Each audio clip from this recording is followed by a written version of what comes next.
Welcome to Talkpoint, your trusted source for verified, balanced, and independent reporting on the stories shaping America and the world. In Washington, political tensions are running high again. A lawmaker clash over government spending. The latest budget showdown has sparked a new wave of finger-pointing, with some calling in the Schumer shutdown, even though the federal government ultimately avoided a shutdown. Here's what actually happened. In late October 2025, Congress faced yet another deadline to fund the U.S. government, with time running out. Senate Majority Leader Summer and House Speaker Mike Johnson struggled to reach agreement on a long-term spending plan. At the last minute, both chambers passed a short-term continuing resolution, often called a CR, to keep the government open till mid-December. The move prevented what could have been the fourth major shutdown this in the last 2 years, but the political fault has been swift. Criticism from the Republican side have developed the deal reckless, accusing Schumer and Senate Democrats of pushing through temporary fix without addressing long-term budget reforms.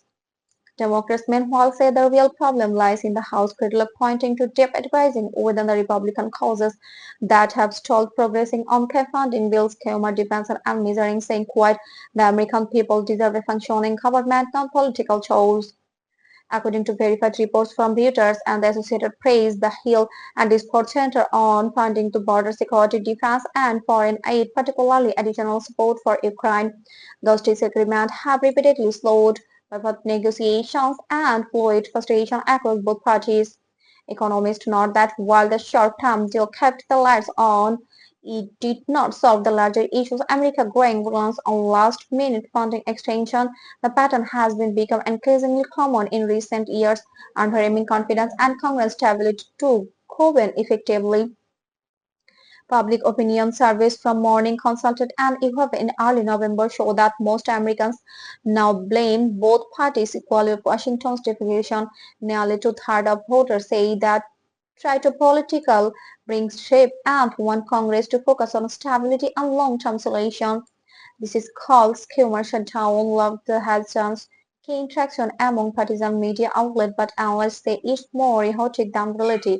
The government never actually shut down, and both chambers are responsible for the recurring crisis. Behind the scenes, lawmakers are already preparing for the next round of the funding talks before the December deadline. With the 2026 election season approaching, both parties are under pressure to show competence and avoid further description. For now, federal agents remain open, but the message from voters is clear. They want cooperation, not choice. The latest budget standoff may be intertemporary, but the larger test of Washington's leadership is only beginning. This is Talkpoint, bringing you verified facts and independent coverage of US politics and global affairs. Stay informed, stay thoughtful, and don't forget to subscribe for more updates on the stories that matter.